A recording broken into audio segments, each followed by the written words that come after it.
Well, we're back. It's Wednesday night, and we got an action-packed show for you here on the Chopping Block podcast. Hey, this is week 3 of the NFL and week 4 of college football. And what a week 3 of college football it was. We talked about it, had a big game at Georgia, Tennessee.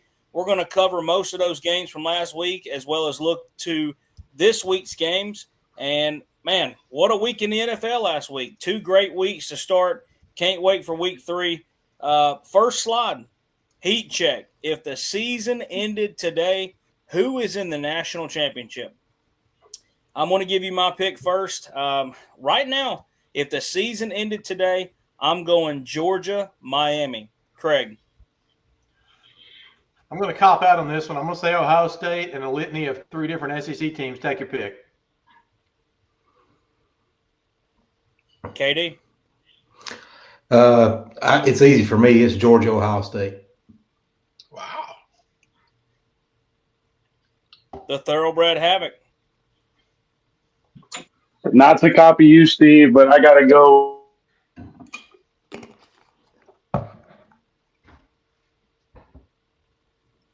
You broke up, but I'm assuming you're going. Oh, Georgia, Miami. Yeah. Did y'all get that? Am I back now? Georgia. Yeah. Okay. Coach. All right. Cool. I agree with Kevin on this one. I'm saying Georgia, Ohio State. I'm going Georgia, Ohio. I know Ohio State for a fact. I don't know about Georgia. But since it's so easy, I don't know, man. Give me Florida State. Florida State. That make me feel good. Maybe a shocking pick from our great producer. Hey, any dogs in the house? Licking and sticking. I don't know what that means. But hey, I like that. I like it. I'll tell you what, right now, this game last Saturday was one of the best games I think we've ever seen in this rivalry. Just to touch on a couple of the throws. The throw to start the game, Georgia's down a touchdown. I expected him to go Mike Bobo special and run and go 3 and out, and then we're in real big trouble. And the first play, Gunnar Stockton goes right down the field. Beautiful throw on the first snap of the offensive possession for him. And, it goes to show Gunnar Stockton can play football. And it seems like the team really is behind him. It almost seemed like they opened it up more than they did for Carson Beck. So the throw on 4th down right there at the end of the 4th quarter for a touchdown was one of the best throws I've ever seen in a Georgia uniform by any quarterback. So huge win at Neyland Stadium. Craig, what do you got to say? Yeah, I don't know about the licking and sticking thing either. I think even Georgia fans can admit they walked out of there. They probably should not have won that game. They did, which is all that matters. That throw, you think what happens if that throw is incomplete if you don't drop it in the bucket on 4th down, how the game turns out. I mean, it was all came down to that throw. If you want to be honest about it, and they still, if Tennessee had a kicker, it would never made it overtime. And it's hard for me to say that Tennessee should have won that game because, me, I figured that I'll be not watching that in the first quarter like the rest of Georgia Tennessee games. It was a great game to watch, but I think Georgia got by the skin of their teeth on that one. A win's a win, especially on the road in the SEC. So they should be happy. Gunnar Stockton seems to be a dog. We'll see. Tell the truth, KD. All right, KD. Here's everybody knows that, I give Georgia a lot of crap a lot of the time, but I got a little bit, I think I know where Craig's coming from, but I kind of disagree. I think the team that won the game is the team that should have won the game. Players make the plays. Tennessee had a chance to kick that ball at the end of the game to win the game. Kicker missed. That just happens. There's no excuse for Tennessee being able to get up 14 points, that quick and just letting Georgia climb back into it. Georgia does what Georgia does, man. And that's why I picked Georgia in this game because I've seen it too many times. Teams get a big lead on Georgia and they just stop doing it because Georgia came out, they wanted to run the ball, control the clock, and Tennessee, again, like I said, I think Tennessee, maybe I picked Tennessee. I don't even remember. But, Tennessee got them receivers behind Georgia secondary. They made adjustments. Georgia shut them down, man. It was a great game to watch. My hat's off to Georgia. I think is the best win so far by anybody this season in college football. Anytime you can go into a top 10 team in the SEC on the road and come out with a win, yeah, my hat's off. Hold on. Did you say that's the best win of the year so far? To me, yeah, to me. Okay. Don't forget about the LSU Clemson. Well, yeah, I mean, I get that, but that's different. It's to me, it's just different going into a stadium with 120,000 people right in now. the SEC. What do you say, Havoc? Well, yeah, I mean, licking and sticking is a good term. They looked great in the second half. I mean, they started slow, but I don't think they were ready for Aguilar. And once they made adjustments, they were able to. I get that they won through the skin of their teeth, but a win's a win, and this is a big win for Georgia.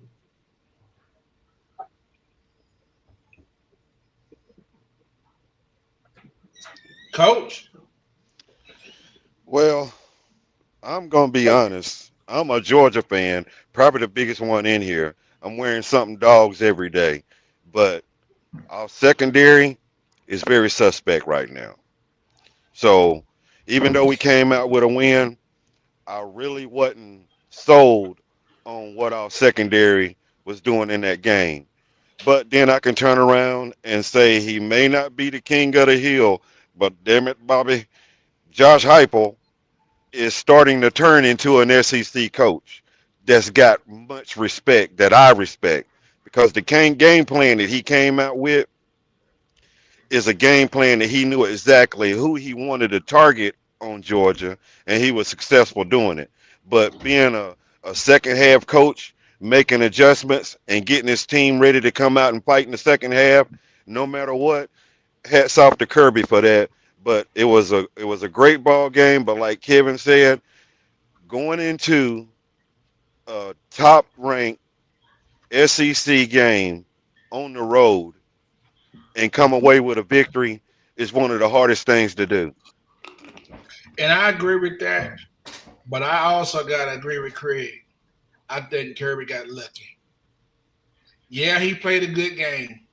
But just think if he had lost that game, that kid had to kick that field goal, we'll be having a whole other conversation right now. So, yeah, it was a big win, and they did what they were supposed to do. But they got a little lucky, too. And we watched that game, and that quarterback was lighting up that defense. Let me just mark my words. Nobody. Go ahead. Sorry, Coach.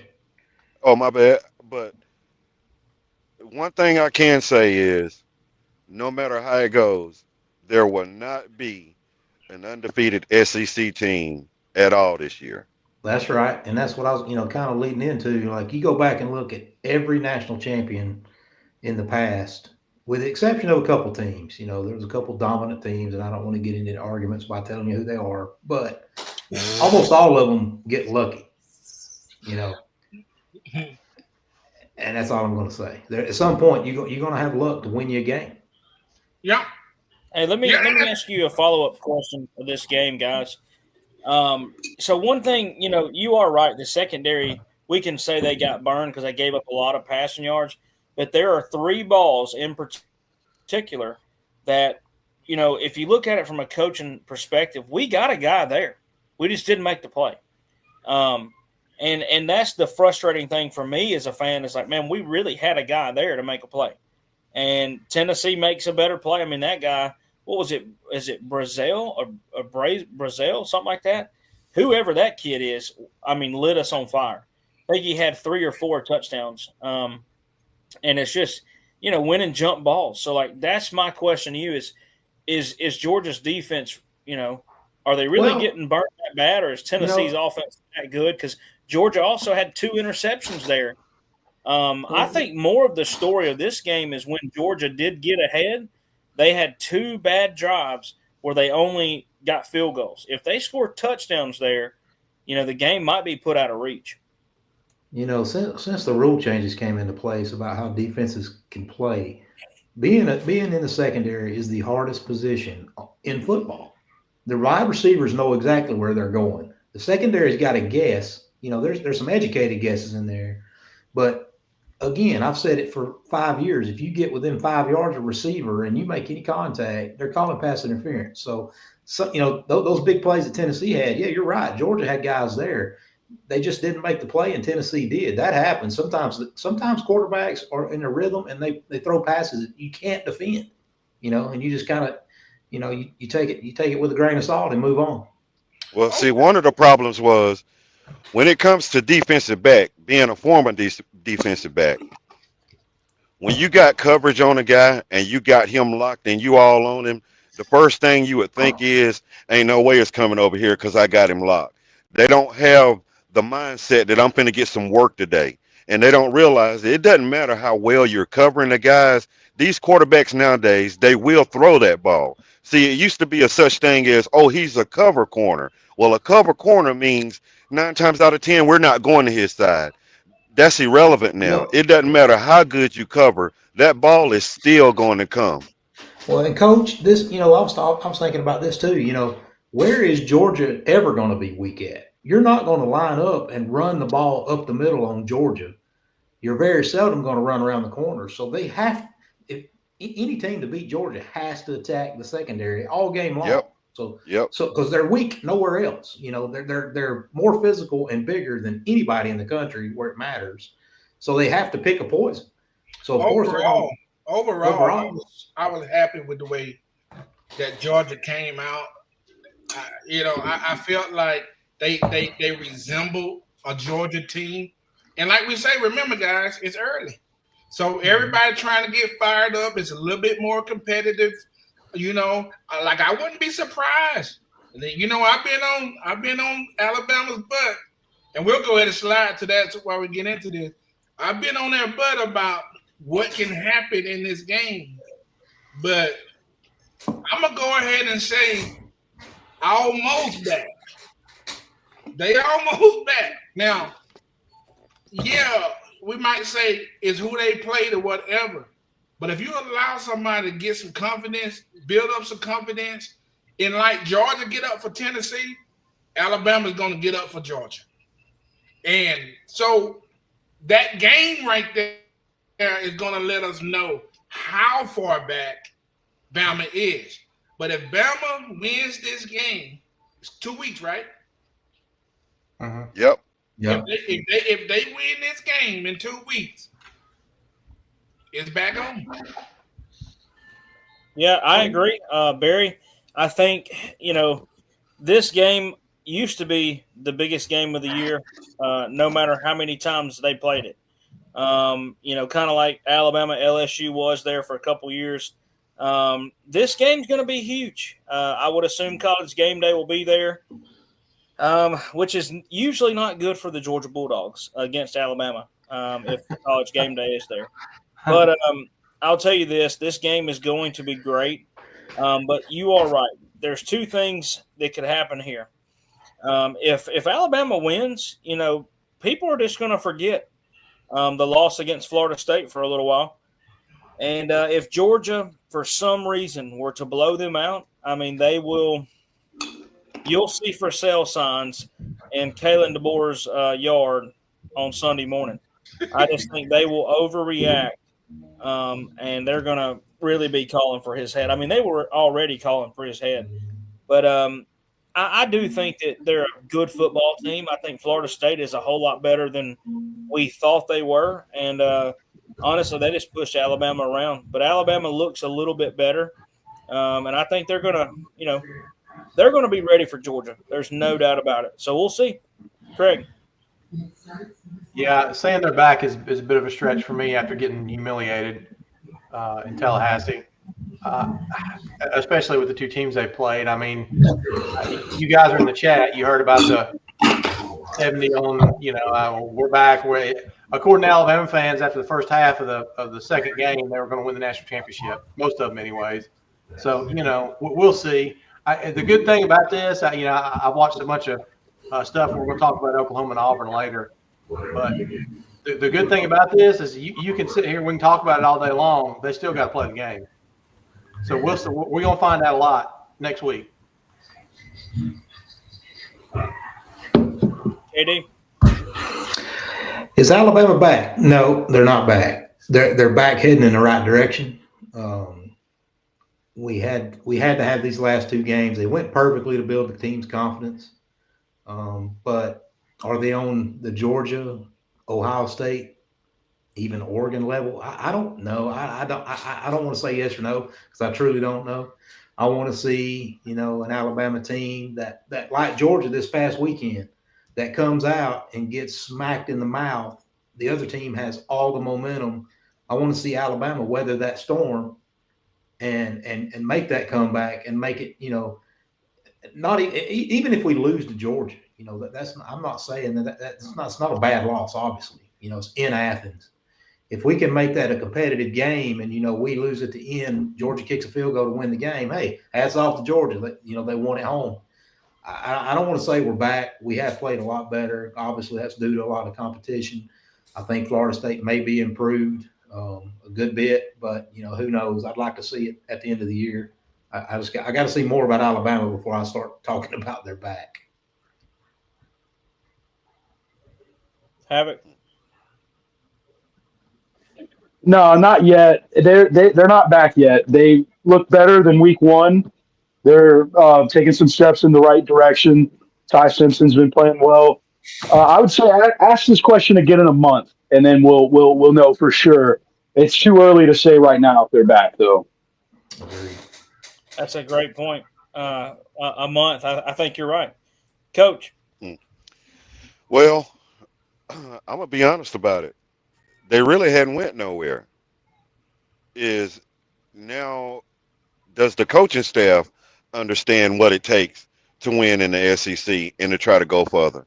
But to me, Alabama never really went anywhere. They still got the same elite athletes coming in. They still getting the same recruiting classes coming in. They're still getting 5-star athletes coming in. So Alabama hadn't went nowhere. Can the coaches step up to the plate of what it takes to win in the SEC? And right now they're starting to show that a little bit. And I think if they come out and they play Georgia real tight, and even if it's a loss for them, or even if they come away with a win, if they just show a good competitive game and the coaches don't make those bonehead decisions that they make and sit with those expressions on the sideline like they really don't know what's going on, then Alabama has got a chance to be right there. So to me, it's not a fall off on the players as much as it is, are the coaches ready to understand what the standard is when you're in the SEC? Good point. Is Archie Manning unbenchable? Listen, I think this is really interesting, Barry. Shout out to you for this one because, I guess it's looks like looks like Forrest, right? Yeah. On the park bench with all them, that box of chocolate, but hey, that's right now. That's what you're getting with Arch Manning. It's like, for Christmas you get a box of Ferrero Rocher, right? And what's inside of there most of the time is going to be heaven. And you open it up and it's got maggots inside the box. I mean, that's what we're seeing right now. It's very hard to watch. I'll be honest. And it looks like he's in pain. There's some guys on TikTok saying that he's got a shoulder injury that they're not wanting to talk about. I mean, Sarkisian has said that he's not going to discuss it. There's nothing wrong. But also Sarkisian loves to drink, so he might be a little out of it too. I mean, Texas is really, in my opinion, there's a big question mark in Austin, Texas right now. And look out, because if Arch Manning takes, any more damage, he might be forced. Look. I've been hearing this stuff all day about this shoulder and this and that. It's all smoke screen excuses. Oh, easy. That's all it is. That's all it. He come back next week and throw for 400 yards, and ain't nobody gonna say nothing about no shoulder. They've been saying that for 2 weeks, Barry, and he ain't doing it yet. What this is about, guys. He ain't that good. He's just not that good. And everybody been telling us, and even they had me fooled. And I'm usually the last person get fooled on these, these Ivy League kids like him. Dude, he ain't good. And now they trying to do damage control.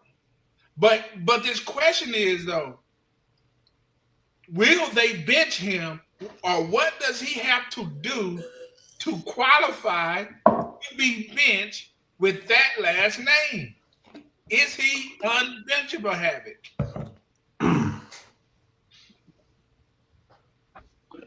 Right now, he's close.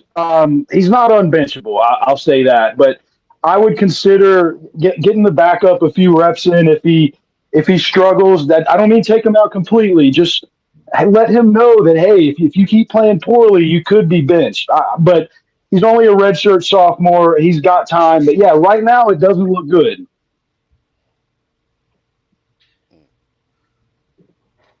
KD. No, he's not unbenchable. He hasn't looked good at all. But I'm always careful. And Barry, I throw caution to you, man. He's a sophomore. I remember a certain Alabama fan saying Jalen Hurts was terrible his sophomore year too, and we all know how that turned out. So he's got the pedigree, he's got the size, he's got the arm strength. I don't know what's going on with him. He definitely didn't play against good competition in high school. That may be something to do with it. He's got athletes around him in Texas, so I don't know. But I mean, he's definitely not unbenchable just because his last name is Manning.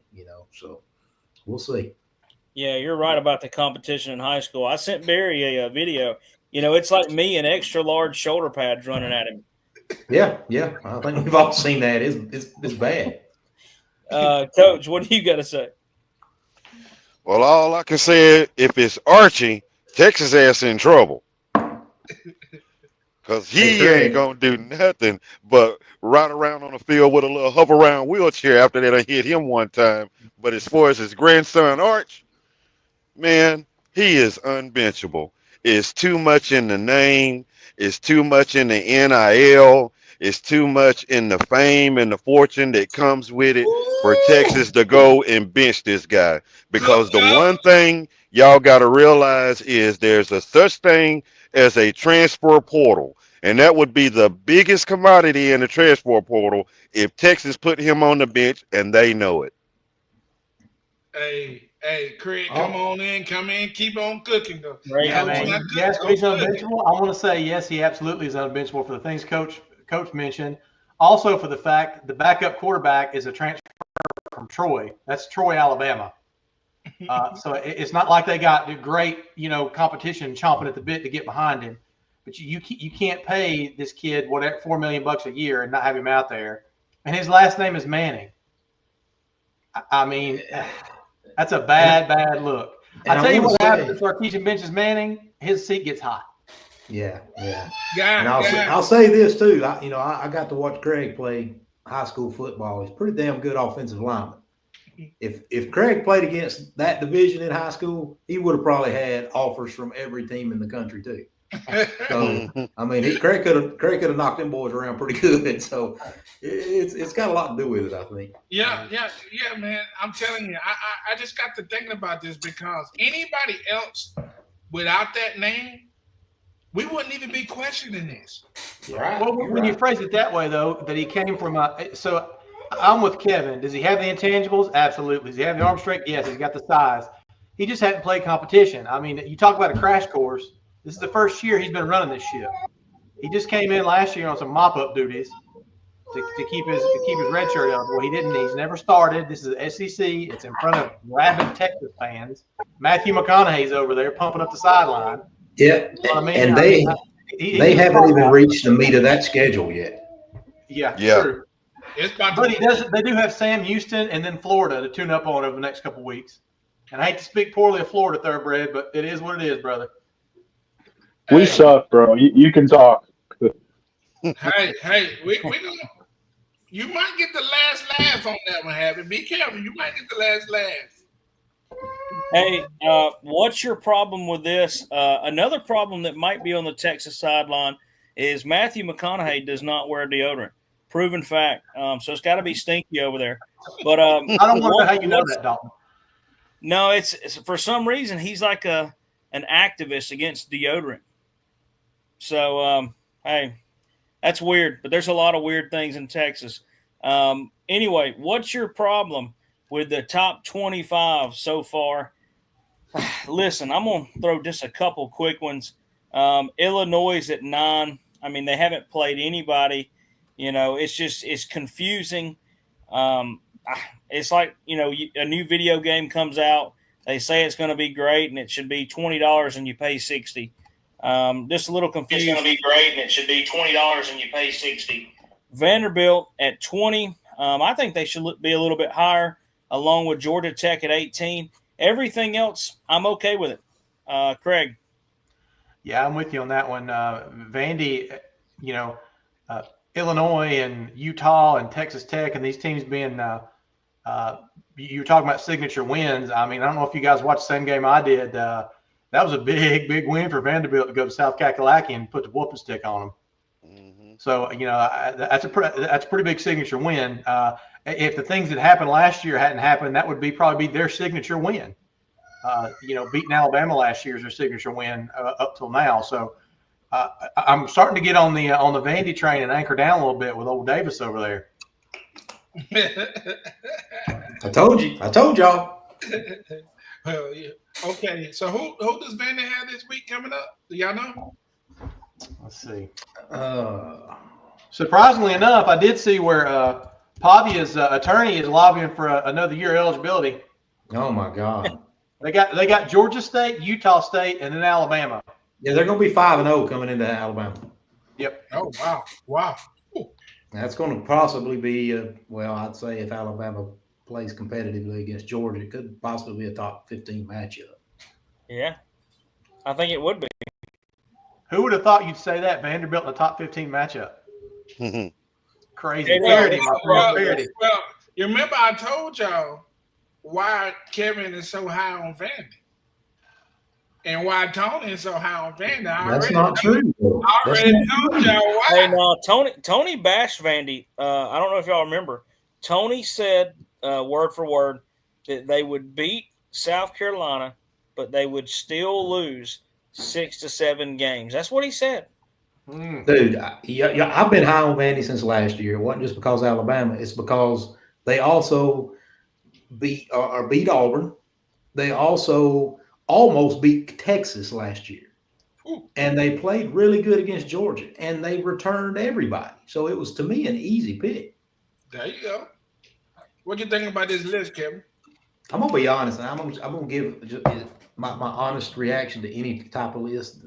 I don't have any problem with it because I don't care about it. None of this matters. It's all going to be settled out at the end. So, you're looking at these 25 teams. Only a certain amount is going to be in the playoff. So it's all going to get straightened out at the end. I don't even when I'm listening to the sports radio and they start arguing about top 25, I change it to ballet or something. I just don't get it. Ballet on the radio? You changed to ballet on the radio? Yeah, I got it set up on my Sirius, man. It's pretty cool. All right. It's Tanya Harding Radio. All right. Have it. What about you? I don't like the Illinois being ranked so high, but other than that, yeah, it seems fine. But yeah, it's early in the year still. It's still early for the top 25. It's what, week 4? Mm-hmm. Yeah. Yeah. Coach. Well, I got a problem with it. And the problem I got is 8 and 10. Because in the state of Texas, to me, A&M is playing better ball than Texas. Great point. Because the game that they played against Notre Dame and how they balled, solid 4 quarters, never gave up, stayed after Freeman and his team the way they did, they showed that they got more grit than Texas. So, honestly, the only problem I really have with this list is I think Texas A&M should be ahead of Texas right now. I got a problem with number 3. I don't think that's a number 3 team in the country. I don't care. I know they just landed there and they just stand there and cement it because I understand how everything works. But when I see my team, LSU, I do not see number 3 team in the country. I do not. The defense is good. I went in thinking they had me convinced the Nuts was going to be a Heisman finalist. I bet Tony $100 on it, but since he didn't pay me my last bet, I don't give a damn if you go to Heisman. He ain't getting a dime from me. Yeah, I never thought Tony was a welcher. Yeah, he ain't gonna pay nothing. And so here's the deal: LSU, I don't know. I got to see it, baby, because right now I'm thinking we can drop them on down out of the top 10. I mean, it's not a bad statement. I mean, I just, it's one of those. I think it is a little too early, and they've won their games. They had a really tough opener. It kind of launched them into that, and then Miami and Georgia's really only had one game that's kind of put them there. What's crazy though? I was hoping I didn't want to take this. I thought it was easy bait. How has nobody said anything about number 2? I mean, Penn State at number 2, and they've played Cave Spring School of the Blind and Deaf, and it's just. But it's about to work itself out because they're selling snow cones at halftime. But the 27th, I believe they got Oregon. They do, but the 27th they got Oregon, so it's going to work itself out. It will. I think they're going to get embarrassed. I just have a feeling. All right, top 3 Heisman candidates. Hey, look, this has been very interesting, in my opinion, to start the year because, we had that one year where Lamar Jackson won the Heisman in like week 3 or 4. It was against Florida State. They put up like 63 points. I was on the road with Tony to watch Georgia or Alabama Ole Miss, and we were watching it in the parking lot and just knew he won the Heisman. So we haven't seen anything like that. I mean, in my opinion, Gunnar Stockton, that moment at Tennessee, he had a couple of them that could say, hey, that might be a Heisman moment. It definitely launches him into that conversation. But Carson Beck, I think it's rightfully so. He should be in the conversation the way he's played so far. But Mateer, to me, it comes down to this week. If he loses this week, he's out of the conversation already. But if he finds a way to keep it going against Auburn, look out. Craig? Yeah, I disagree with Dante Moore being number 3. I would drop him probably almost out of the top 10, actually. I feel much better with Castellanos being there or even Stockton or Haynes King. I mean, Dante, they put up good numbers this year with Oregon, but they were in a bit of a game with Northwestern last week, fellas. His stats aren't great. 'Cause, I mean, let's just be honest. The Heisman is statistics, right? I mean, you might have an occasional wonderful Heisman moment, but for the most part, they're looking at stats. And I'm not impressed with that. I definitely did not have John Mateer on my bingo card to be in the Heisman favorite on week 4. But I've always said Carson Beck. I mean, he was a good quarterback at Georgia, and he went to a weaker conference with worse defenses. So, that's a recipe for disaster for the other Heisman voters. But like you said, I mean, if you look at the team there, so Mateer, what's his schedule like? SEC, not good. You got Stockton, SEC, not good. Haynes King's got to play Georgia at some point. So, I mean, you look at Carson Beck and Dante Moore and Castellanos; those guys are the ones that are going to have the stats because they're not going to play any SEC defense every week. I mean, we're just now getting in. This is just like the very outside fat of the steak, Barry. We're not even in the good meat yet. we're just working our way in. This weekend starts some good meat, and we'll get rolling from there. I don't know. I agree. This week and next week. I like that outside meat. I like that fat. Hey, KD, what you got? I got no problems with the first two. I think that's okay. Both those guys are playing lights out. Number 3 to me is Haynes King, just by looking at what he's done this year, his body of work last year. If he can somehow just, it is usually about the most stats, but I mean, if King keeps putting up, 250 to 300 a game and ends up somehow beating Georgia at the end of the season, boy, it's going to be hard not to vote for that kid. Yeah. I agree. He's dangerous. Yeah. Have it. Yeah, so the Heisman, the first two, I like John Mateer and Carson Beck, 1 and 2. Three's kind of a toss-up because I could see Castellanos putting up good numbers in the ACC. But I don't know. I saw something in Gunnar Stockton in that game. I saw some true dual threat ability, and he has some magic to him. I think I'd put him third. So Mateer, Beck, and then Stockton. Coach. I disagree with the whole dadgum list because I'm tired of them always saying the guys that are up for the Heisman is the quarterback. And to me, the Heisman about who's the best player on your team that makes a difference on your team. And to me, it's 2 players that isn't even on this list. And the 2 players is Zachariah Branch from Georgia, wide receiver, and number 4, the wide receiver from Alabama. You take those 2 players off of the field for any of these quarterbacks, and they don't even qualify for this list. So to me, I don't like the fact that the Heisman is always centered around a quarterback when it should be centered around who makes the biggest difference on your football team. And to me, that's number 1 for Georgia and number 4 for Alabama, and they're not even on the list. But you know what, I mean, Coach? I didn't even realize. I can understand your sentiment, but the Heisman is what the Heisman is. And yes, those other players, they make a difference, but the quarterback touched the ball on every play.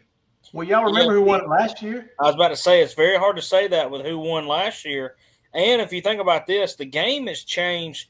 You look at the early 2000s, a running back is in the conversation every year.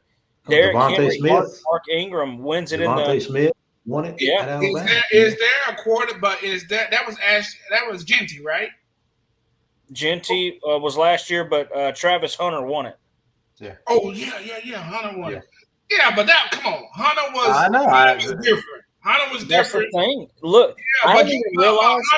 But the Hunter only won. If Hunter had stats only from one side, he would not have won it.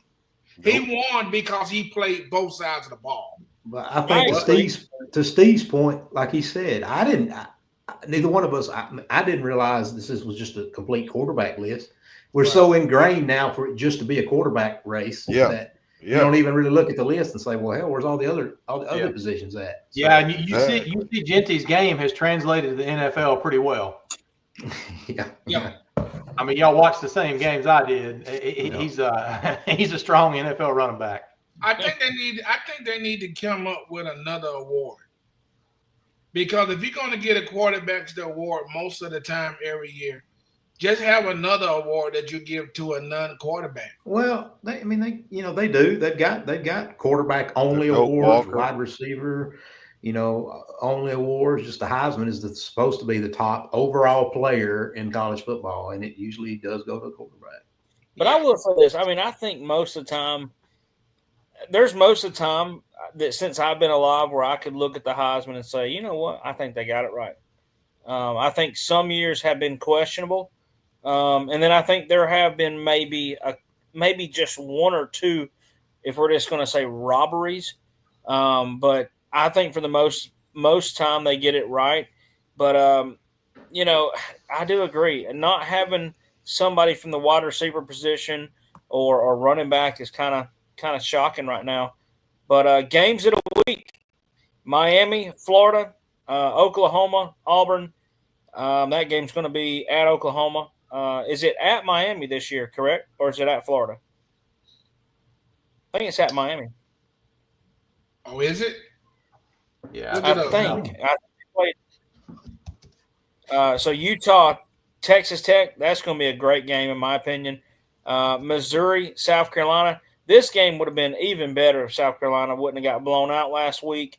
I did see that Sellers got hurt last week, so I don't know if he's, I haven't heard if he's okay, if he's going to play in this game. That's going to really play a part here. And then Illinois and Indiana. Listen, if Illinois wins this game by 45, that's not going to tell me anything about Illinois. I don't think Indiana is going to be that great, even though they were good last year. It's going to be a tricky one, but I'll tell you this: my picks. Miami is going to blow out Florida. It is not even going to be close. Auburn is going to go in to Norman and get an upset. I think this will be the end of John Mateer's Heisman run. The defense at Auburn will win this game, and they're going to score enough to win. This won't be, Michigan trying to run the football against Oklahoma. This is going to be Auburn. So Utah, Texas Tech, both teams have been really good this year so far, but I'm going to go with Utah. I feel when in doubt, go with Utah. They always seem to get it done. Missouri, South Carolina, man, this game, I want to say a redemption game, but if Sellers plays, I don't think he'll be very healthy. So I'm going to go Missouri. Illinois, Indiana. Listen, I mean, this is like a Betty Crocker cookbook. I've never opened it. I don't know who's going to win. I don't know what any team's about. So I'm going to hope and pray and say Indiana and their weird head coach wins the game. Greg. Yeah, I got Miami just stomping a hole in Florida. Oklahoma, Auburn, of course, I'm trying to not bug out too hard on this. I just don't. It's going to have to be like I said before we started the show. I think for Auburn to win this game, it's got to be an ugly game. I don't know if coming into the season, supposedly the defensive backfield was the strength of the team and this, that, and the other, and that's all Auburn fans talked about before the season, and that's been a letdown. DJ Durkin's bend it not break defense is going to give me a heart attack. So I don't know. It's hard for me to see Auburn winning this game, but I'm still going to pick them because I'm bugging out. Utah and Texas Tech, I'm with Dalton on that one. When in doubt, pick Utah.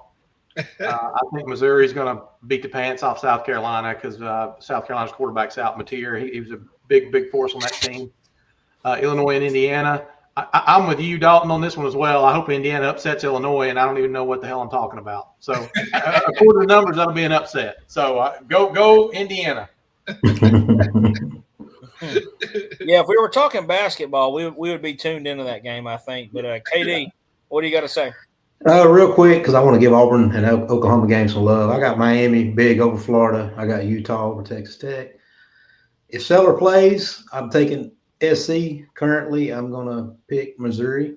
I think Indiana's going to be too much for Illinois. So this Auburn-Oklahoma game, man, no shocker here. I'm going to pick Oklahoma, but it's not because I hate Auburn.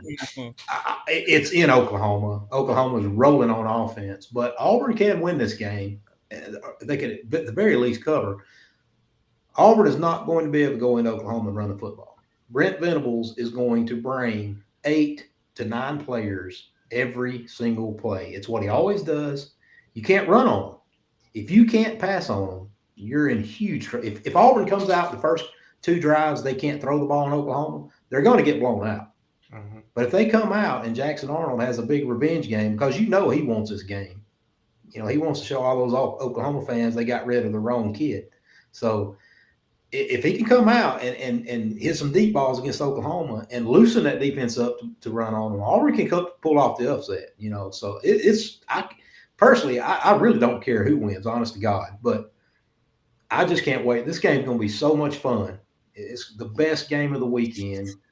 Just in my opinion, and second's not even close. So, I think Auburn can win. I think Oklahoma's going to win if I had to pick today. But I'm telling you, my pick will change depending on what I see Auburn do their first 2 possessions of the football game. Yeah, just to add some spice to that, the whatever that defensive lineman for Oklahoma got a targeting penalty in the last game and got ejected, so he's not playing the first half. Yeah.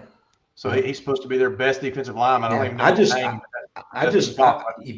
Even when Oklahoma's bad, Brent Venables is probably the best defensive coordinator in the last 15 years in college football. I mean, he dials it up. He seems to know what the other team's doing.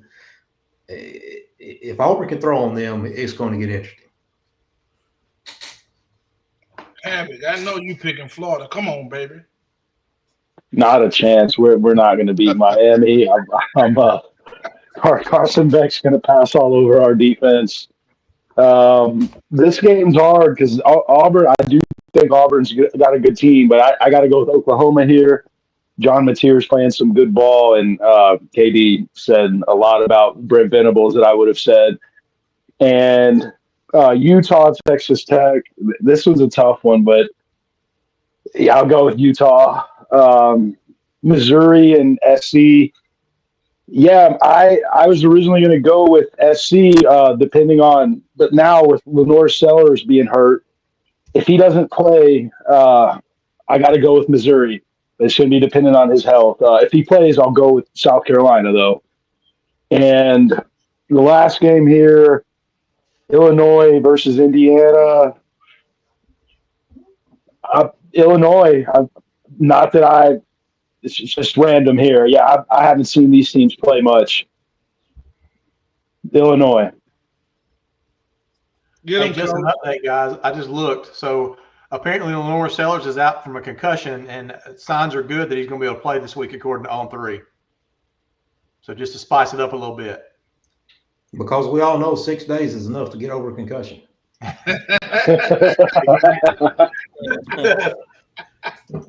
Good job, Coach. Well, Miami over Florida big. I think Florida's got a quarterback situation that they're not going to be able to overcome this season, period. So I'm looking at Miami big in that game. As far as Oklahoma and Auburn, that's going to be a game where it's the turnover battle that's going to decide the outcome of this game. I think both of them in the trenches are going to be strong, and it's all going to come down to turnovers. As far as Utah and Texas Tech, if Texas Tech is smart about the situation, they realize you really got something to play for because you got Texas and you got A&M that's right there above you. And if you don't slip and they do, you get a chance to bump ahead of them. So I like Texas Tech in this game just because you got a little bit more to play for than Utah. As far as the Missouri South Carolina game, I think this is a game where South Carolina was superly embarrassed by Vandy, that they're going to come out and make a statement. And with Missouri thinking that we can go out and score 80 points on anybody that we play, you're going to make a lot of mistakes. But that game's going to come down to penalties. If you watch both teams, they commit a lot of penalties, especially on the offensive side of the ball, which always keeps them behind the chains. So I would look for, penalties and who is not as disciplined as the other team being the real outcome of that Missouri-South Carolina game. And as far as Illinois and Indiana, man, give me Indiana. I take the Jackson 5 all day long. That concludes the college segment. We're going to do a rapid chop and get through the NFL slides. Hey, guys, the famous play is back again. It's back one more time. I do believe, I'm going to be on record to say this. This is the last year of the tush push. It's gone, y'all, because it's too big of a spectacle, and it's changing the game. You're going to still have people lining up and doing the sneaks and doing all of that, but pushing them in the back, that's about to be out of here. But here's the question, though, Dalton. I'm gonna get this to you first. Are the Eagles cheating with this tush push? Well, I have maybe a reason why you're asking me about a cheating scandal, but I don't appreciate that. But anyway, no, this is not cheating. It's not cheating. It should be legal. Here's the thing. Ask yourself this. Can your team do it? Yes, they can. Can they do it anywhere close or better? No, they can't. So that's what you got to ask yourself at the end of the day. If they make this illegal, in my opinion, it will be a bad day for football. And this don't even benefit my team. My team has no business stopping this play. And I don't think anybody else can. And that's why people don't like it. But no, it's not illegal. It's not cheating. And I hope to God that we have it next year because any team can try to do this. The problem is not can anybody else do it, but they firing off and the referees are not calling. They're not calling the false start. They should. What you say on this? Sooner Hater, what you got? Yeah, I mean, a false start's a false start, but is this cheating? The brotherly shove, as long as it's within the rules of football. This reminds me, I saw this thing that was talking about one of Mike Leach's assistant coaches, and he literally had in the game plan at one point to get a little person for short yardage situations and toss them over the line. I'm not making that up. Y'all can Google it. He was really contemplating getting a little person on scholarship, pick him up, hand him the football, and chunk him over the line to get him 16. So God, I miss Mike Leach. He thought better of it. It never happened. But could you imagine that spectacle? So I'm with Dalton on this one. It's turned into its own thing now. The brotherly shove, man. If they'll let him do it, do it. You put all the people you want to down there to stop it. I mean, that's kind of one of them big ones. They're just flopping it out and saying, "Here it is, boys, stop it," and nobody can do it. But they should call a false start. A false start's a false start. Period. But hey, as long as they're coming off the line at the time, if you can't stop it, too bad for you. And that's the thing. That's why I'm going to agree with Barry here. Technically, because I didn't understand. I really, honest to God, before I didn't understand why everybody was so bent out of shape about the tush push and why they wanted to outlaw it and all that other stuff. So I kind of did some research on it, and it really has nothing to do with the play or the pushing. It's literally got like every single time the Eagles do it, the two guards fire off the ball before it snapped. And you can watch it in super slow motion, and it happens. And it's a false start every single time they do it, and the refs aren't calling it. Yeah. That's why it's getting so much hate right now is because, like, look, man, if you could do that on tush push, why can't you do that on any play, anywhere on the field?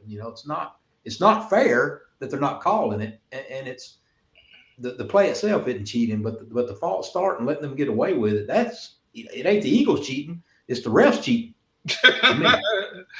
True. Yeah, but it's unfair. I know Havoc want this play going. What you get the same as you guys said. If they're committing a false start, they need to call the flag. But the play itself, it's a legal play. It's not an illegal formation if the players are lined up a certain way.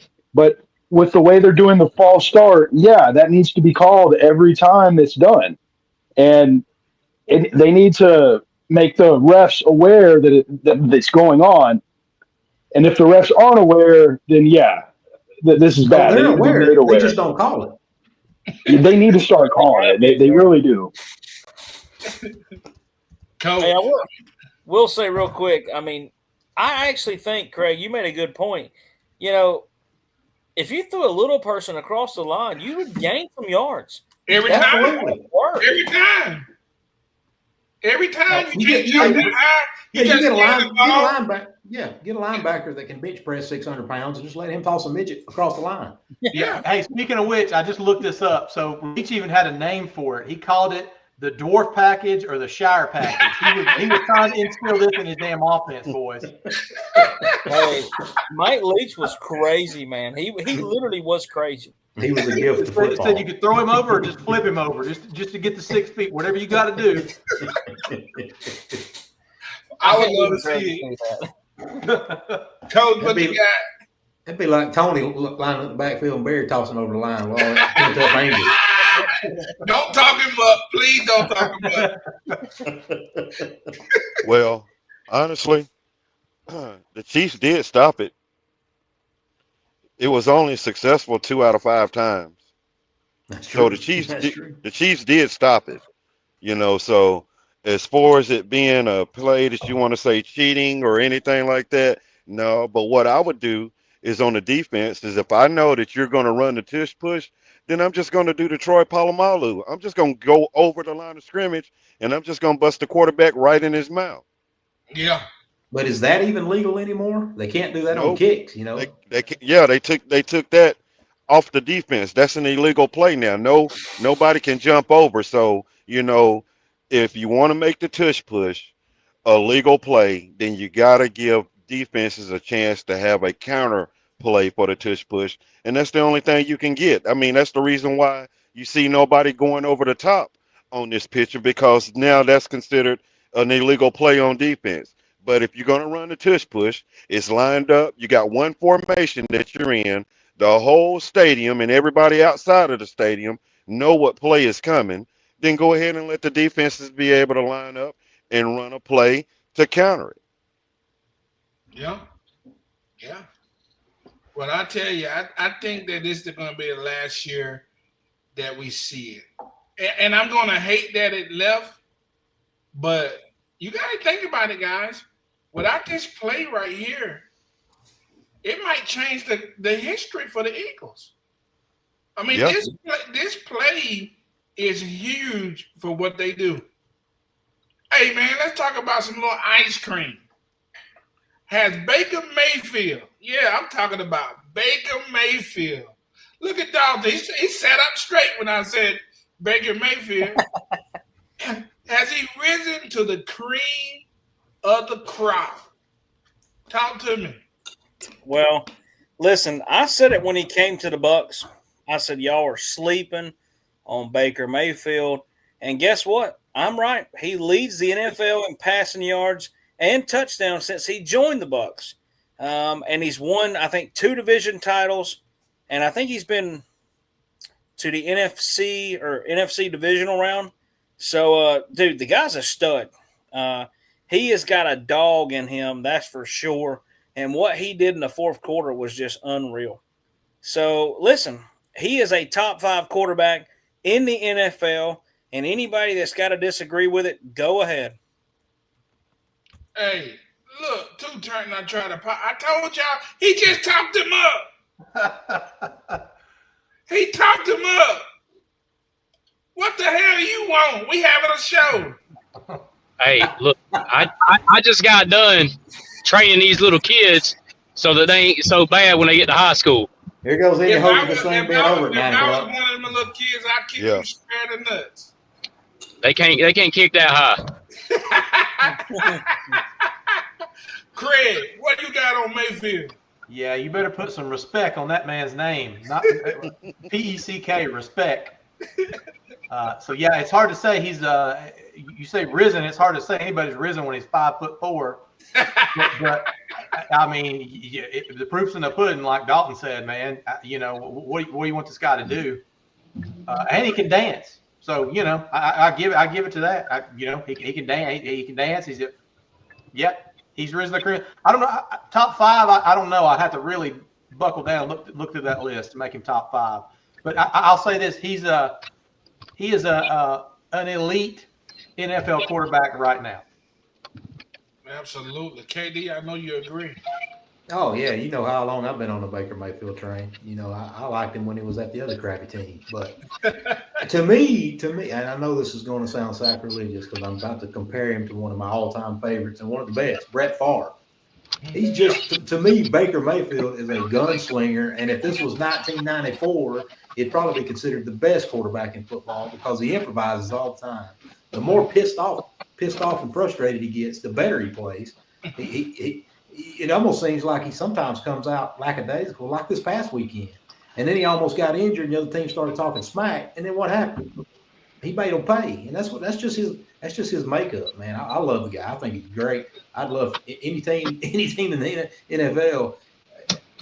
it's kind of crappy how his career has went, because he got sent. You go to Cleveland, that's where anybody goes to die. But anyway, but you put him on any halfway. You put him on the Eagles. Oh boy, I'd love to see that with a couple receivers like Hurts has got in that offensive line. He got some receivers, man. Mike Evans is. He does. I'm not but they're not Smitty and what's the other? The Brown. They're not those. They're not those guys. I wanted to mention something. Speak on something that you mentioned about the course of his career, and if you can look at it that way, Kevin, because at one point I have looked at it that way too, because I rode this guy because I used to not like Baker, but the more I see him, that's true. In the last couple of years, he has had a resurgence. And you know what I like about Baker most, man? I think he is a bona fide gladiator, man's man. He's a born leader, and he got people behind him. And he 100%. plays with the sort of passion that I think that actually brings us to the game.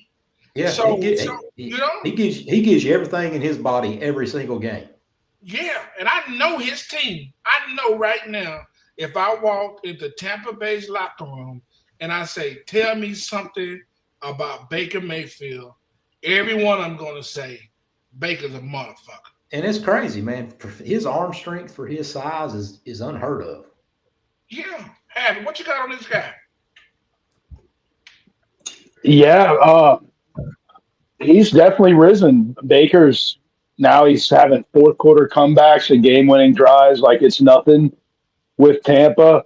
He's starting to remind me a lot of Drew Brees when Brees was on the Saints, and a very similar player, especially how he plays in the fourth quarter, and he tends to bring out the best in his teammates. I get that he has Mike Evans, a Hall of Fame future Hall of Famer, but yeah, he definitely has. I'm with Craig. I would have to do some more investigating to call him top 5, but he's definitely close.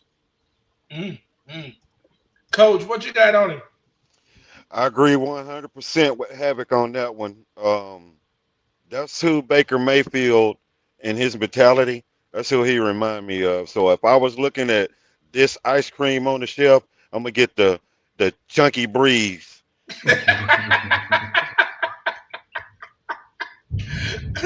Two-turn. Eat, man. Eat you some ice cream. Hey, look, I don't know if y'all mentioned it before I got here, if it hasn't been mentioned, but I've always been on the Baker Mayfield train, mainly because this dude's not supposed to be here. I don't know if y'all have followed Baker the way I have, but the dude was a no-star, walk-on quarterback at Texas Tech. Yep. Played his ass off at Texas Tech. And at the end of the year, he was the team. At the end of the year, the coach says, I don't want you. He leaves Texas Tech, walks on in Oklahoma, and whoops their ass every chance he gets the rest of his career, and ends up being a Heisman winner, #1 overall pick. The dude's he's just a dog. I don't think he's top 5. I would say he is definitely top 10. He could be top 5 if he continues. I just don't put him in that category yet. But I agree with everybody else that he's getting close. And I actually love the Breeze comparison. I actually think he's more passing-wise, that's a perfect comparison. But he's actually can run a little bit too, as you can see. I mean, he saved the game. It's 4th and 10, and he scrambles to keep the game going on that game-winning drive. If you ever do a parlay and you can get Baker for about 20, 25, 30, go ahead and get it. Because he going to get that. He going to get it. And let me tell you something. That last drive, which this was the Tampa Bay Houston game, right? Mm-hmm. Tony was hating on CJ, but CJ left the field with a lead. So I don't know what he was talking about today. He talking bullshit like he normally does. But anyway, this right. And since his rookie year, I had no doubt that Mayfield was going to win that game. When he got the ball back, did any of you doubt that Tampa was going to win that game? Nope. Not at all. It- It's it- the Drew it's Brees just- factor. It's just like when he got signed by Tampa that day on a 3-day notice. Comes out in less than 3 days. Leads the Rams to a game-winning drive. First game, doesn't even know the damn playbook. He's just a dog. He really is, man. I really like him. Oh, you came in just in time. I got a question. And guys, I'm talking about specifically prototypes. Because all of these guys were supposed to be something, right? And so, in my opinion, there's different degrees of success. But if you were a CEO of a company and you were looking at prototypes, which one of these would you guys say when you look at what was projected? Who is the worst prototype of the three? What do you say, Dalton? You know, this is tough, but the way you just described the question, that's how I'm going to answer it. With what they were projected, I got to go Trevor Lawrence. I mean, we really thought that he was the quarterback of the century. He was the biggest thing since Peyton Manning being drafted. And it has just really, I think there's a lot of factors, but it has not turned out the way we thought it would be. So yeah, Trevor Lawrence. Greg. I got Tua. I can't trust a left-handed quarterback that's not named Michael Vick or Steve Young. So I mean, he's everything was backwards coming in, and bless his heart, two of the three guys on this list, well, all three of them, they don't have an offensive line that's helping them out. You could have all the talent you want out on the ends and the best receivers in the game. None of that matters if you got 1 second to throw the ball. So but as far as I don't know if you could really call it a prototype, because Tua was not really a prototypical NFL quarterback when he came out. The other two guys kind of are. So I don't know if that would be the best terminology to use to say he was a prototype quarterback, because he's not a pure passer like the other two guys. He was a little more mobile till he got both hips and his back broken. But I still got to go Tua just because he played at Alabama. So I can see how you say, okay, the reason I said prototype, but I wasn't meaning prototypical. I was meaning a prototype. So that's kind of like the model. The model itself is the reason I said prototype. What you got on this, KD? I want to agree with Dalton. I'll go with Trevor Lawrence. I really, out of the three quarterbacks, I mean, if you're wanting me to say Tua is the worst of these three, yeah, I think so. I mean, that's obvious, but I don't even know why Joe Burrow ends up on these lists. I mean, he's such a good quarterback. He's just his offense. I'm surprised. I mean, if I was Joe Burrow, the chance I got to get traded out of Cincy or demand a trade, you got to go. That's a dumpster fire like Cleveland, in my opinion. They're never going to get him an offensive lineman. But I mean, Trevor Lawrence, man, I mean, that dude just looks like if you built a quarterback in a machine, that's what it would come out looking like. So he's not very good. He's not very accurate. I don't even know if he cares. He kind of plays the game like he doesn't care. KD, you hit a nerve right there. If you remember, early in this year, he had that interview. And he talked about right when he got started, he said it's more than life to football. You remember? Yeah. And it blew up. And ever since then, I said, this dude don't got it.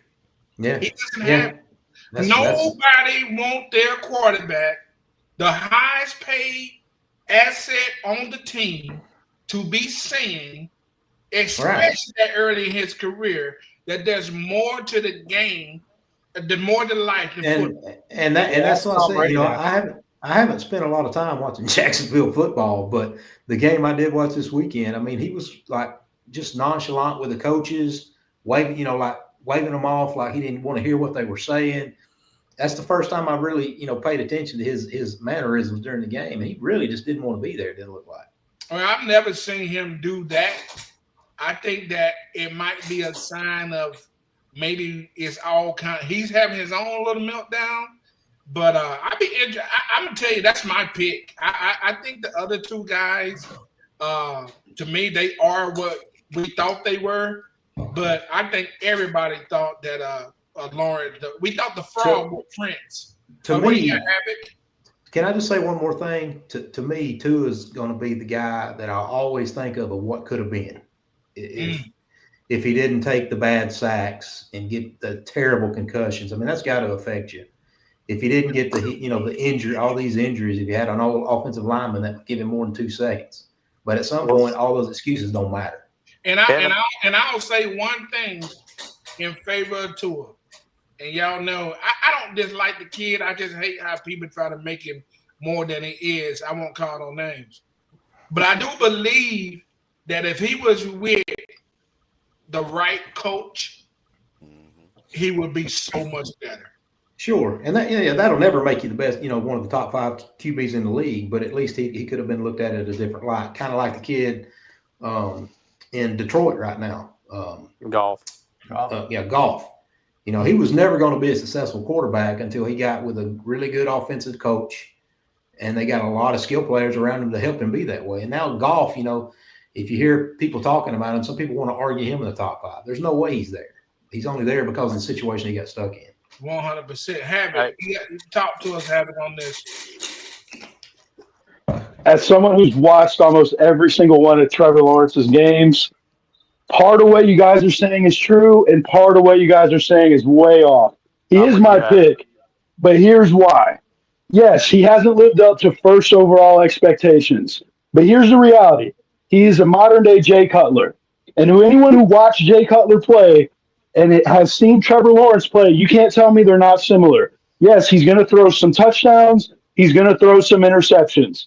Is that considered a bust? No, Jay Cutler wasn't considered a bust. Is he a bust because of where he was drafted? Maybe. Now, you guys are being a little unfair on Trevor Lawrence because other quarterbacks have had similar situations and you don't say the same things. Now, with that being said, he has played poorly in certain games, but he also has a playoff win. He had to come back against the Chargers. A hell of a playoff. And he does have a playoff win. He hasn't had the best circumstances, but he also isn't as bad as you guys are making him sound. Go back and watch Jay Cutler and tell me Jay Cutler was as bad as he was, and then you can say the same thing about him.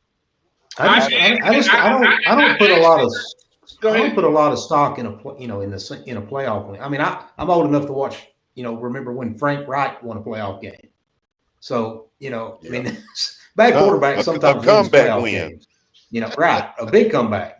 So sustained playoff wins is one thing, but just getting there and winning one game. I mean, ask Tim Tebow how that worked out for him. Yeah. But but the way I see it with Habit is that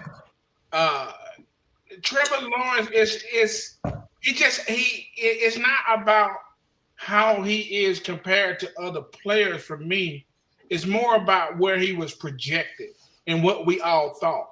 And he's not the only one that we've been told that there are, generational talent. There's been a lot of it. He's not the only one. But I wanted to put the spotlight on him. What is he, year 5? Is he 6 years now? Yeah, year 5. So at this point, even by Tony metrics, which can be anything from a rabbit foot to a moose knuckle, even by his metrics, this guy should be rolling by now. Well, yeah, but keep in mind though, like Geno Smith and Sam Darnold, though they took a while to get good. And what if everyone gave up on them like you guys are doing?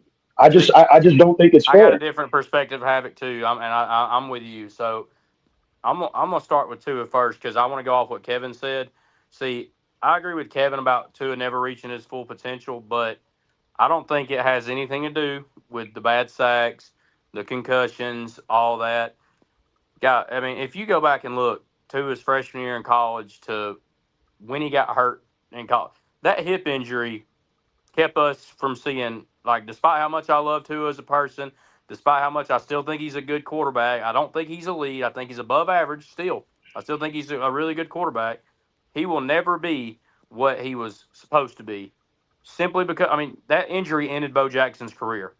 He does not have the arm strength anymore. He doesn't have the hip power to get the arm strength into the throws, specifically because of that hip injury. And eventually, he's going to have to stop playing regardless of the concussions because once he loses the arm strength he barely has left, he's no use to the NFL. So, That's what I got to say about Tua. As far as Burrow goes, we beat the horse with. I don't care how talented Burrow is. I don't care what he does. We talk about the sacks of Burrow. Burrow holds the ball more than most quarterbacks in the NFL. He holds it a lot longer than anybody. He's also one of the best when he's healthy. He makes some of the best throws, but he does hold the ball forever. So you got to credit some of those sacks to himself as well as the line being terrible. As far as Trevor goes, Trevor started off, he had a bad rookie year, which I wouldn't say it's bad. It was bad compared to what people hyped him up to, yes. Then he got a whole lot better. He led that playoff win, and then it seems like everything went downhill from there because, one, he got hurt, and he continued to play through that injury. That's what made it worse. He had a knee injury, and he played through it, and he looked horrible playing through it. The front office has not helped him anyway, as well as all three of these quarterbacks. So it's really hard for me to answer who's the worst out of these three because I think the worst prototype ain't even on the damn list because at the end of the day, all three of these quarterbacks have been with one program. So none of these guys have even got a fresh start anywhere else to prove what they can do. Justin Fields should be on this list. He's been on 4 different teams now, and he ain't done jack squat at any team, and he's proved he's terrible at every team. That's the guy. Hold on. In the interest of time, I'm going to forego that No, comment. hold on. I'm just saying, if we're talking about prototypes who's been in the league, however long, that guy's had 4 fresh starts. If he had the talent and he could play in the NFL, he'd have proved it by now. I don't care about his one. But anyways, as far as all three of those guys go, Trevor, I know we're ratting on him, and I would say he's the worst prototype, I guess, between these three at the moment. I still do think Trevor's a generational talent. I think if Trevor gets the right people around him, as in he actually has a line worth of crap, and I think him and his coaches are not on the same page. Because, I mean, you watched the game this weekend. I don't know if y'all seen it. The coach said something to him. He waved his head coach off. Yeah. You don't see that much in the NFL, especially from somebody like Trevor who doesn't say much. So there's real animosity there, and I don't think his time in Jacksonville is going to last much longer despite him getting paid. I think he's going up somewhere else, and I think he will flourish and be one of those elite quarterbacks in 2 to 3 years. I think Tua and Burrow are both on the downhill.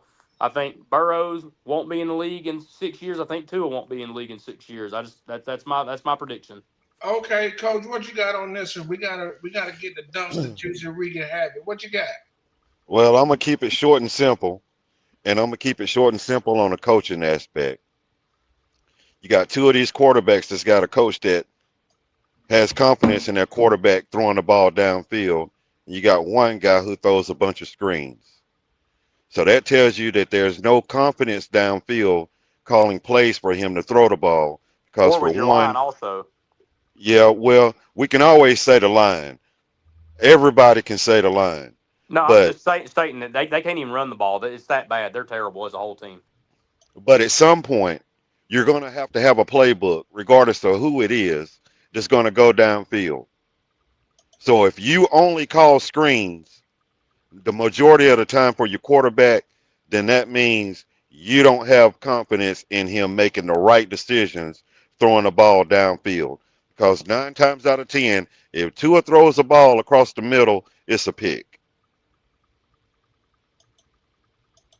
I'm gonna skip that. I want to talk about this real quick before we get to the wreaking havoc and yeah, this is a good topic. Yeah, for sure. Okay, You damn right it is. So look at this, guys. Now I know we got some Bama homers in here, so keep an open mind now. Understand the economics of this thing and understand the whole thing now.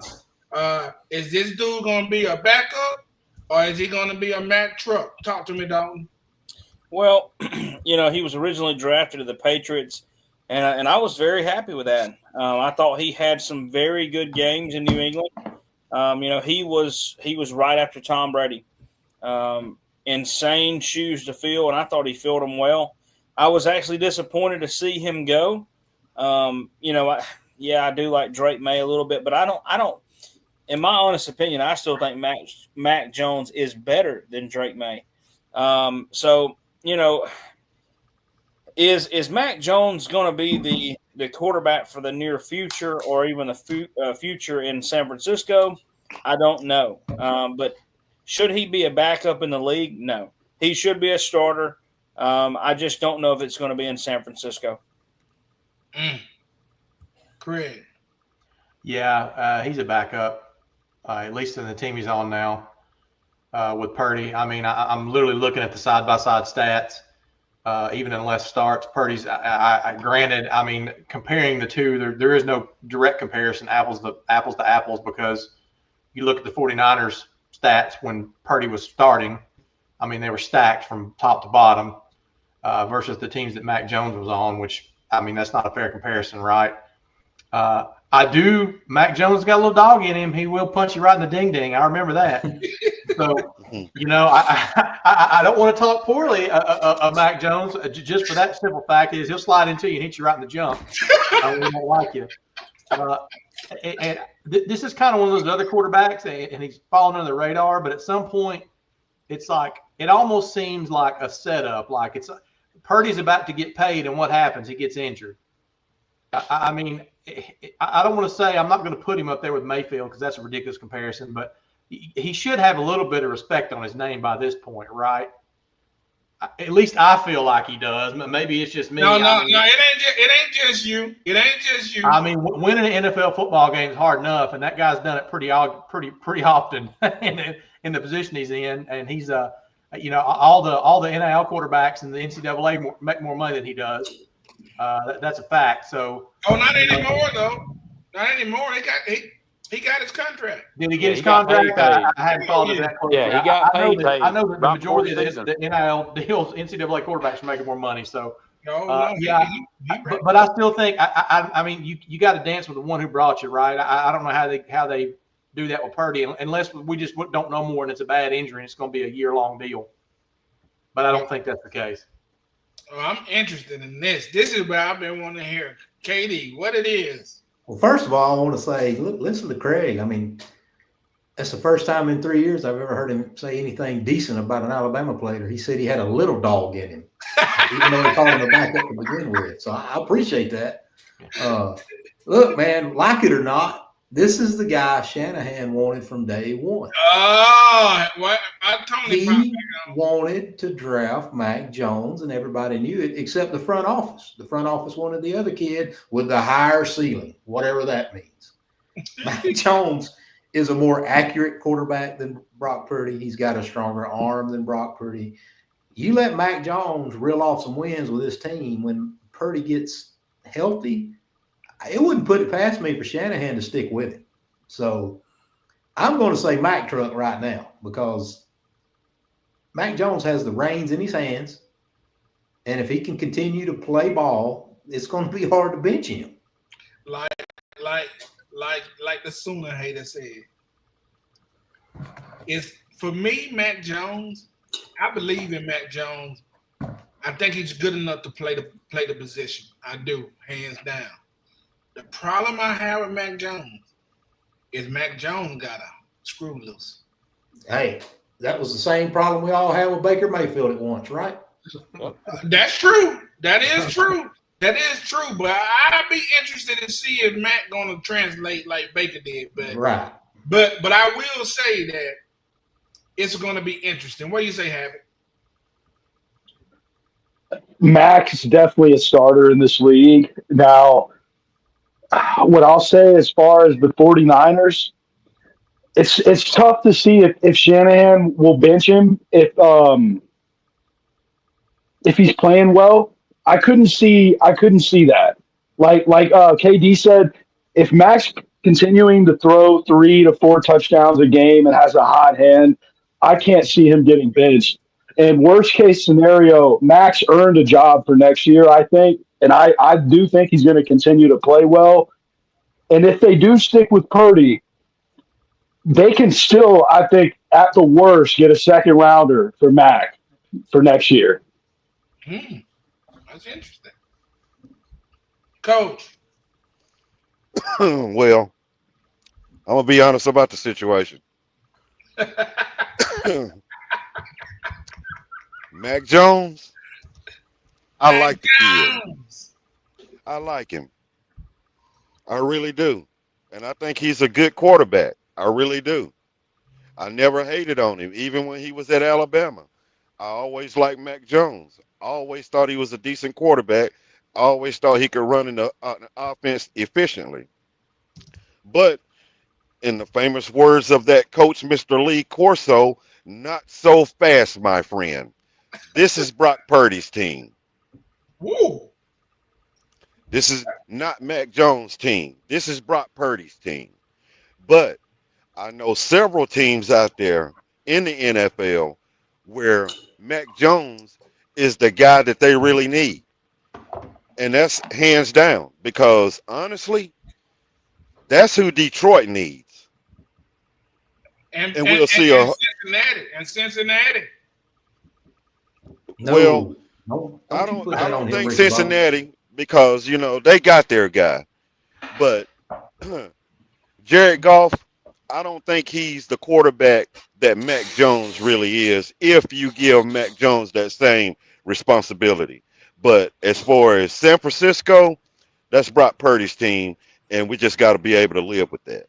Yeah, real quick before anybody else, Coach, I just looked at the contract. So Mac's making $2.5 million a year guaranteed. Brock Purdy's making $36 million guaranteed.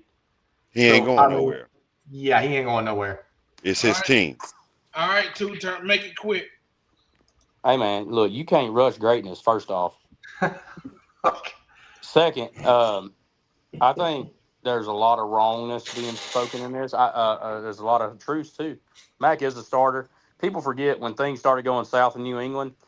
His offensive coordinator was actually a defensive coordinator. He'd never called plays, so that was that was a setup for failure from the start. Like I don't even see how that was even like Kraft and everybody in the Patriots organization should be fired for that. But y'all keep forgetting, and this is where I kind of agree with Havoc because do y'all not remember when Jimmy G got hurt? How Purdy got his shot? Because Jimmy G got hurt, and then Jimmy G was healthy when they got to the postseason. And what did Shanahan do? He stayed with Purdy. Because Jimmy G wasn't making them G's. He was though. He was though. Jimmy G had got a big contract. Not as big as Purdy's because back then it wasn't but he had got a big contract. But the thing is, as far what'll happen is Shanahan's going to go with what's working. If Matt continues to play how he's playing, my God, first game never played with these guys before. He completed, 65% of his passes, 3 or 4 touchdowns. Like, if he keeps developing that chemistry with that roster, they don't – and he's missing their top 2 weapons. It was against the damn Saints. Slow down. But the Saints always have a good – the last 5 years, Saints have had a great defense. It's just their offense sucks. I get so tired of you making up this bullshit when it's for your team. So tell me I'm wrong. Wait a minute. Look, this is the NFL. See, this is what gets on my nerves because this is Barry's take every time when the Dolphins were actually good a few years ago and they beat the Broncos 77-0. Barry goes, well, it's the Broncos. Well, it's hard to score 70 points in the NFL. I don't care if you're playing who you're playing. But anyways, the Saints have had a great defense the past 5 years. Just their offense has been terrible. You can look those numbers up. It don't matter who they're playing. It's his first week there. If he continues to do this chemistry, and then they get George Kittle back, who is one of the best tight ends. That year that the Dolphins beat the Broncos and scored all that points, how many playoff games they win? Here we go with the playoff stuff again. Not one. But Barry, they played the Super Bowl champs in the first round. In Kansas City with 10 stars out. They played Patrick. No, they played. There's no ifs, ands, or buts. They played Patrick Mahomes in Kansas City. They played at Arrowhead Stadium in the first round of the playoffs with 10 starters out, and they lost. Who has beat Patrick Mahomes? Josh Allen's had the best team to beat him and hasn't won yet, and you pull the skin off that thing for him. But we're not going to give Tua lost to the Super Bowl champs. That he should have beat them. He's not good because he didn't beat Patrick Mahomes. Kevin, convince me of what you were trying to say. It's different. I understand. Yeah, it was New Orleans, but it's hard to say. These are professional football players. Each team's got 55 guys. They all got the same salary cap. It's not Alabama beating Louisiana Monroe. It's not like. Upset. You watch every weekend. Upsets happen in the NFL. You still got to perform to win the game. But I looked up the math on that because everybody likes to say that. I looked up the math on that. 80% of the time, the better teams the upper echelon of the NFL is going to win 80% of the time. But how good is the 49ers this year? I mean, their offensive line is long in the tooth. They're no longer considered a top 5 NFL offensive lineman. Their top receiving Christian threats are both hurt. McCaffrey is as old as me now. You know, so Yeah, I'm not saying. they lost. Who was that receiver they lost last year? He was very dynamic. Debo Samuel. They lost Debo off that team. So the Niners aren't the Niners of 3 years ago.